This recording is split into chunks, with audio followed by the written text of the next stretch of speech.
ವೇದಿಕೆಯಲ್ಲಿರ್ತಕ್ಕಂಥ ಗಣ್ಯರೇ, ಶಿಕ್ಷಕ ಬೋಧಕ ವರ್ಗದವರೇ, ಶಿಕ್ಷಕರೇತರ ಸಿಬ್ಬಂದಿಯವರೇ, ವಿದ್ಯಾರ್ಥಿಗಳೇ ಹಾಗೂ ಪೋಷಕ ವರ್ಗದವರೇ,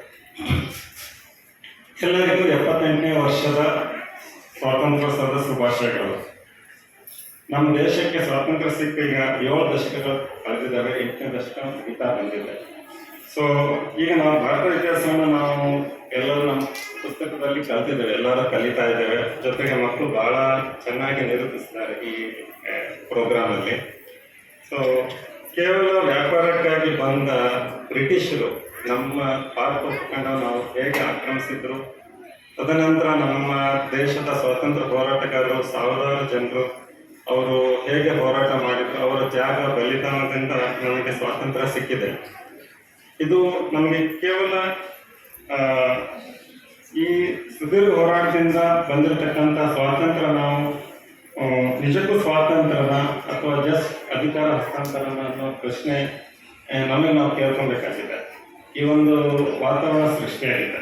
ಸ್ವಾತಂತ್ರ್ಯಕ್ಕೆ ಮೊದಲು ಅನೇಕ ಸಂಘಟನೆಗಳು, ನಿಮಗೆ ಗೊತ್ತಿದೆ, ಎಲ್ಲ ಸಂಘಟನೆಗಳು ಒಂದೇ ಉದ್ದೇಶ ಇತ್ತು, ಸ್ವಾತಂತ್ರ್ಯ ಪಡೆಯುವುದು ಒಂದೇ.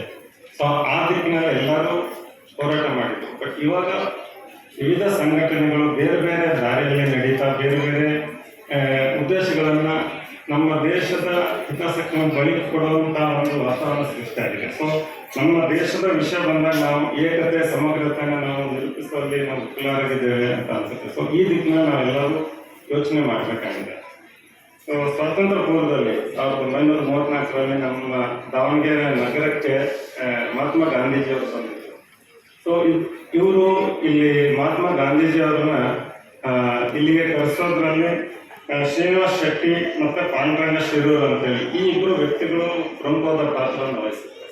ಸೊ ಅವರು ಇಲ್ಲಿ ಕರೆಸ್ಬಿಟ್ಟು ಹರಿಜನ ಕಾಲೋನಿ ಅಂತ ಇತ್ತು, ಹರಿಜನ ಕಾಲೋನಿಯಲ್ಲಿ ಒಂದು ವಿಚಾರ ಇದನ್ನು ಮಾಡಿಬಿಟ್ಟು ಸಂವಾದ ನಡೆಸಿ ತದನಂತರ ಅದನ್ನು ಗಾಂಧಿನಗರವಾಗಿ ಮಾರ್ಪಟ್ಟಿದೆ. ಸೊ ಗಾಂಧೀಜಿಯವರು ಆ ಟೈಮಲ್ಲಿ 1934ರಲ್ಲಿ ಬಂದ ನಂತರ ಆ ನಗರನ ನಾವು ಗಾಂಧಿನಗರ ಅಂತ ಹೇಳಿ ಕರಿತೀವಿ.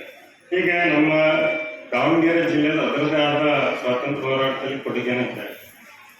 ಇದೇ ಸಮಯದಲ್ಲಿ ನಾನು ಕೊಂಡಜ್ಜಿ ಬಸಪ್ಪ ಅವ್ರನ್ನ ನೆನೆಸ್ಕೊತೀನಿ. ಯಾಕೆಂತಂದ್ರೆ ಅವ್ರು ಈ ಒಂದು ಸ್ವಾತಂತ್ರ್ಯ ಪೂರ್ವ 1945ರಲ್ಲೇ he was the commissioner, assistant district commissioner for scouts. ಅಂದರೆ ಸ್ಕೌಟ್ಸಿಗೆ ಅಸಿಸ್ಟೆಂಟ್ ಡಿಸ್ಟ್ರಿಕ್ಟ್ ಕಮಿಷನರ್ ಆಗಿತ್ತು ಅವರು.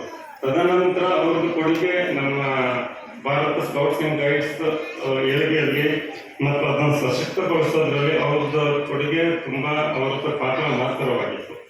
ಸೊ ಈ ರೀತಿ ಹಿನ್ನೆಲೆ ಇರ್ತಕ್ಕಂಥ ನಮ್ಮ ದಾವಣಗೆರೆ ನಗರದಲ್ಲಿ ಪ್ರತಿಷ್ಠಿತವಾದ ವಿದ್ಯಾಲಯವಾದ ಶ್ರೀ ಸೋಮೇಶ್ವರ ವಿದ್ಯಾಲಯದಲ್ಲಿ ನೀವೆಲ್ಲರೂ ಓದ್ತಾ ಇರೋದೇ ನಿಮ್ಮ ಪುಣ್ಯ, ಅದು ನಮ್ಮ ಪುಣ್ಯನೂ ಕೂಡ.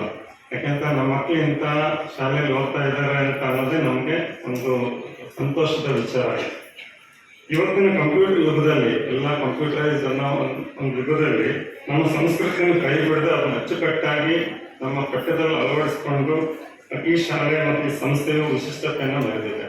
ಸೊ ಆಧುನಿಕತೆ ಜೊತೆಗೆ ಪ್ರಾಚೀನತೆಯನ್ನು ಸಮ್ಮಿಲನವನ್ನು ಇದು ನಾವಿಲ್ಲಿ ಕಾಣ್ತಾ ಇದ್ದೇವೆ, ನಮ್ಮ ಈ ಸೋಮೇಶ್ವರ ವಿದ್ಯಾಲಯದಲ್ಲಿ ಕಾಣ್ತಾ ಇದ್ದೇವೆ. ಇಲ್ಲಿ ನಿಮಗೆ ಸಿಗ್ತಿರೋ ಸಂಪನ್ಮೂಲ ಹಾಗೂ ಮಾರ್ಗದರ್ಶನದಿಂದ ನೀವೆಲ್ಲರೂ ಸಹ, ನಮ್ಮ ಎಲ್ಲ ವಿದ್ಯಾರ್ಥಿಗಳು ಸಹ ಒಳ್ಳೆಯ ಅತ್ಯುತ್ತಮ ಸಾಧಕರಾಗ್ತೀರಿ ಅನ್ನೋದರಲ್ಲಿ ಎರಡನೇ ಮಾತೇ ಇಲ್ಲ. ಸೊ ಈ ದಿಕ್ಕಿನಲ್ಲಿ ಒಳ್ಳೆಯ ಪುಸ್ತಕಗಳು ನಮಗೆ ಸಹಕಾರಿ ಆಗ್ತದೆ ಅನ್ನೋ ಮಾತನ್ನು ನಾನು ಹೇಳಲಿಕ್ಕೆ ಇಷ್ಟಪಡ್ತೀನಿ. ಕೊನೆಯದಾಗಿ ನಾನು ಒಬ್ಬ ವೈದ್ಯನಾಗಿ ನಿಮ್ಮೆಲ್ಲರಿಗೂ ಹೇಳಬೇಕಂದ್ರೆ ಒಳ್ಳೆಯ ಆರೋಗ್ಯವನ್ನು ಕಾಪಾಡ್ಕೊಬೇಕೆಲ್ಲರೂ. ಸೊ ಆರೋಗ್ಯವೇ ಭಾಗ್ಯ. ಗಾಂಧೀಜಿಯವರು ಸಹ ಆರೋಗ್ಯದ ಬಗ್ಗೆ ಒತ್ತು ನೀಡ್ತಿದ್ರು ಮತ್ತು ಉಪವಾಸ ಸತ್ಯಾಗ್ರಹಗಳಲ್ಲಿ ಪಾಲ್ಗೊಂಡು ಉಪವಾಸದಂತಹ ಒಂದು ಹಲವು ಪ್ರಯೋಗಗಳನ್ನು ಅವರು ಮಾಡ್ತಿದ್ರು.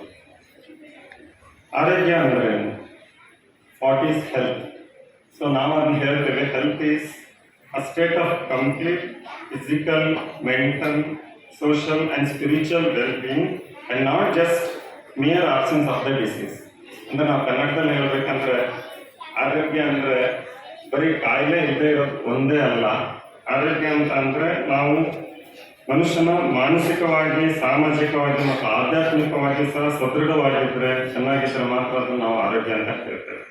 ಸೊ ಈ ರೀತಿ ಆರೋಗ್ಯ ಇದ್ದರೆ ಮಾತ್ರ ನಾವು ನಮ್ಮ ಸಮಾಜಕ್ಕೆ ಒಳ್ಳೆಯ ಕೊಡುಗೆಗಳನ್ನು ನೀಡಲಿಕ್ಕೆ ಸಾಧ್ಯ ಆಗುತ್ತೆ. ಆದ್ದರಿಂದ ತಾವೆಲ್ಲರೂ ಆರೋಗ್ಯದ ಕಡೆಗೆ ಗಮನ ಕೊಟ್ಟು ಸಾಧನೆಗಳನ್ನ ಮಾಡಬೇಕು. ನಮಗೆ ಗೊತ್ತಿರೋ ಹಾಗೆ ನಮ್ಮ ದೇಶ ರೀಸೆಂಟಾಗಿ ನಡೆದಿರ್ತಕ್ಕಂಥ 2024 ಒಲಿಂಪಿಕ್ಸಲ್ಲಿ, ಪ್ಯಾರಿಸಲ್ಲಿ ನಡೆದಿರ್ತಕ್ಕಂಥ ಒಲಿಂಪಿಕ್ಸಲ್ಲಿ ಒಳ್ಳೆ ಸಾಧನೆ ಮಾಡಿದೆ.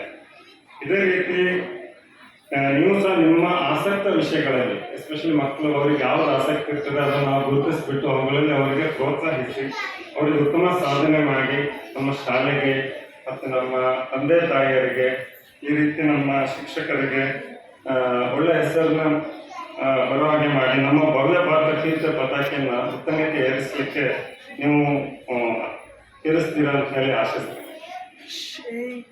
ನಾನು ಇಲ್ಲಿಗೆ ಅತಿಥಿಯಾಗಿ ಕರೆದು ಮಾತಾಡ್ಲಿಕ್ಕೆ ಅವಕಾಶ ಮಾಡಿಕೊಟ್ಟಂತ ನಿಮ್ಮೆಲ್ಲರಿಗೂ ವಂದಿಸ್ತೇನೆ. Arise awake, stop not till you reach the goal. ಜೈ ಹಿಂದ್, ಜೈ Karnataka. Thank you, sir, for interpreting the importance of unity and integrity, origin of Gandhinagara and Gandhiji's contribution on making India independent, and also about the health, about how it is not only physical but also of mental well-being. Thank you for your inspiring words, sir. Now it's time